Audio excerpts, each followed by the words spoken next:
Hello বন্ধুরা, তো সকাল সকাল দেখো মালপোয়া আর খেজুরের গুড় নিয়ে বসে পড়েছি। তো সবাইকে দিয়েওছি, আমিও খেয়েছি। খেয়ে দিয়ে দেখো আবার চলে এসেছি দুপুরে জোগাড় করতে। তো আমাদের সারাদিনের মানে এটাই কাজ, কি খাবো।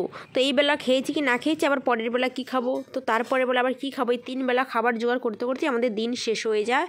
তো এই কাজ করে করে বন্ধুরা আমরা হাঁপিয়ে উঠি, আমাদের আর ভালো লাগে না। সবসময় একঘেয়ে কাজ তো আর করতে ইচ্ছা করে না, কিন্তু এটা আমাদের কষ্ট, আমরা হাউস ওয়াইফরাই বুঝবো, আর কেউ বুঝবে না। তো যাই হোক, দেখো ফ্রিজ থেকে আমি সব কিছু বের করে নিচ্ছি। ফ্রিজে রয়েছে কিছু সবজি, কিছু মাছ, তো সব কিছু আমি বের করে রাখছি। তো মাছগুলো এখনও পুরো বরফ হয়ে রয়েছে। আর দেখো সবজিগুলো কী কী সবজি রয়েছে, রয়েছে কতগুলো গাজর আর বেগুন, আর রয়েছে টুকটাক সবজি রয়েছে, তো এগুলো কিছু চলবে না আজকে। আর এই যে মাছটা দেখো পুরো বরফ হয়ে রয়েছে, মাছটা এতটাই বরফ হয়ে রয়েছে যে কিছু চেনাই যাচ্ছে না, বোঝা যাচ্ছে না। তো দুপুরে দেখাবো তোমাদেরকে কী মাছ বের করে রেখেছি। আর যেহেতু দুপুরে রান্না হবে, এখনও যদি বের করে না রাখা হয় না, মাছটা বরফই হয়ে থাকবে, বরফ গলবে না কিছুতেই। তো এরপর আমি চলে যাচ্ছি, যেহেতু পিঠে টিঠে করেছে সকালবেলা, পিঠে করাতে কিছুটা রান্নাঘরটা নোংরা হয়েছে, তো আমি একটু মুছে দিচ্ছি। আর এমনিতে স্নান করতে যাওয়ার আগে, মানে রান্নাঘর থেকে বেরোনোর আগে আমার একটু রান্নাঘরটা আরেকবার মুছে না দিলে ঠিক ভালো লাগে না, হালকা করে হলেও একবার মুছে নিই। তো যাই হোক, চলো চটজলদি একটু মুছে নিচ্ছি। তো রান্নাঘর মোছা হয়ে গেল। আমার অনেক কাজ পড়ে রয়েছে বন্ধুরা, কি বলবো, কাজের কোনো শেষই নেই। মানে এত কাজ না, শেষ হয় না। রোজ রোজ একঘেয়ে কাজ করতে করতে সত্যি বলছি বিরক্ত ধরে গেছে। আর এদিকে ফ্লোরটাও একটু নোংরা হয়ে রয়েছে, তো ফ্লোরটা একটু ঝাড় দিয়ে দিচ্ছি। যতই সাবধানে কাজ করি যে না নোংরা করবো না, যাতে নোংরা বেশি না হয়, কিন্তু না, সেই দেখি একটু পরিষ্কার করতে হয়, না হলে ঠিক ভালোই লাগে না, কোনো না কোনোভাবে ঠিক নোংরা হয়ে যায়। তো চলো, রান্নাঘরের দরজা আমি বন্ধ করে দিলাম। এবার যাবো আমার বেডরুমে। তো বেডরুমের কী হাল চলো তোমরা দেখে নাও। হ্যালো বন্ধুরা, ওয়েলকাম টু মাই চ্যানেল। সকলে কেমন আছো? আশা করি প্রত্যেক অনেক ভালো আছো। তো আরও একটি ব্লগের সাথে অনেক স্বাগত আর ভালোবাসা। তো আমি এখন চলে এসেছি দেখো আমার বেডরুমে। রান্নাঘরের কাজ মোটামুটি কমপ্লিট, সবজি যা ছিল সব বের করেও রেখেছি। সকালে টিফিন করেছি, পিঠে বানিয়েছি, রুটি হয়েছিল, তো এগুলোই খেয়েছি।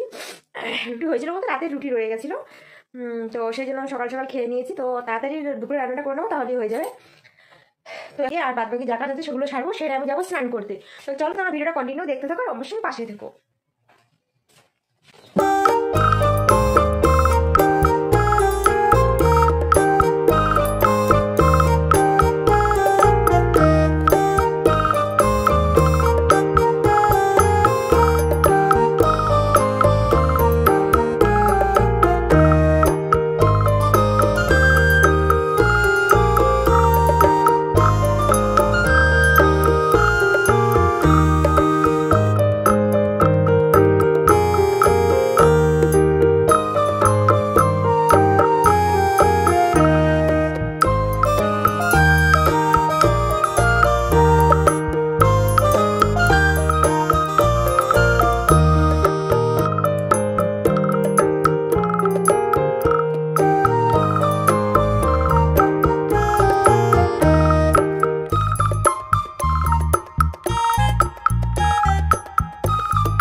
দেখো যত কাজ ছিল সব মোটামুটি করে ফেলেছি, একটু ক্লিনিং করার বাকি ছিল। তো দেখতেই পেলে টুকটাক করে কতক্ষণ ক্লিনিং করলাম। তো তাও তো ফুলটা দেখাইনি, অনেক কেটে কেটে ছোটো করে দেখিয়েছি। তো এরপর রয়েছে ঝাড় দেওয়ার বাকি, তো ঝাড়টাও আমি দিয়ে নিচ্ছি। এখনও অনেক কাজ বাকি রয়েছে, সত্যি বলতে মানে আর ভালো লাগছে না। রোজ রোজ মানে এত কাজ জমে যায়, রোজকার কাজ রোজ করে রাখি, তারপরও প্রচণ্ড কাজ জমে যায়। তার মধ্যে ছেলের দেখাশোনাটাও তো করতে হয়, বলো, ওকে খাওয়ানো দাওয়ানো, স্নান পানি, তো খুবই কষ্ট হয়ে যায়। কিন্তু কিছু করার নেই, কী আর করবো বলো। তার মধ্যে ঘরটা এখন শীত পড়ে গেছে আর ঠান্ডা লেগেছে, তো সেই ঠান্ডা কারোই ছাড়ছে না, না আমার না ছেলের। তো সেই জন্য ঘরটা এখন মানে ডেইলি মোছা হয় না। তো তার মধ্যে আজকে একটু মুছে নিচ্ছি, না কদিন আর না মুছে থাকা যায়, তো একদিন পর পর মোছার চেষ্টা করি। তো একদিন আমার ঘর মুছলে আরেকদিন মায়ের ঘর মুছি, রোজ রোজ তো একসাথে দুটো ঘর এখন আর মুছতে পারি না। গরমের দিনে তাও ঠিক আছে, ম্যানেজ করে নিই, কিন্তু এখন এই শীতের মধ্যে খুব কষ্ট হয়ে যায়। তো যাই হোক, দেখো ঘরটাও মোছা হয়ে গেল। এরপর আমার বাকি কী কাজ আছে দেখো, বাকি তো অনেক কাজই রয়েছে, তো সবটা তো তোমাদের সাথে শেয়ার করতে পারি না। পুজো দিয়ে স্নান করে চলে এসেছি রান্নাঘরে। তো আলু সয়াবিনটা দেখো আমি করছি, অনেক দিন হয়েছে আলু সয়াবিন খাওয়া হয় না, তো আজকে বলে একটু আলু সয়াবিন খাবো, তো সেই জন্য আলু সয়াবিন করছি। আর মা এদিকে করছে শোল মাছ করছে নারকেল দিয়ে। তো দেখো শোল মাছ কেটে নিয়েছে ছোটো ছোটো করে, আর এই যে নারকেলও বেশ ছোটো ছোটো করে চাকা করে কেটে দিয়েছি, আমিও কেটে দিয়েছি। দুপুরে পাট মিটে গেছে বন্ধুরা। তো এখন সন্ধে হয়ে গেছে, আর সন্ধ্যাবেলা দেখো বাসক পাতা খেয়ে আমার ব্লগ শুরু করছি। কাশি কিছুতেই ভালো হচ্ছে না।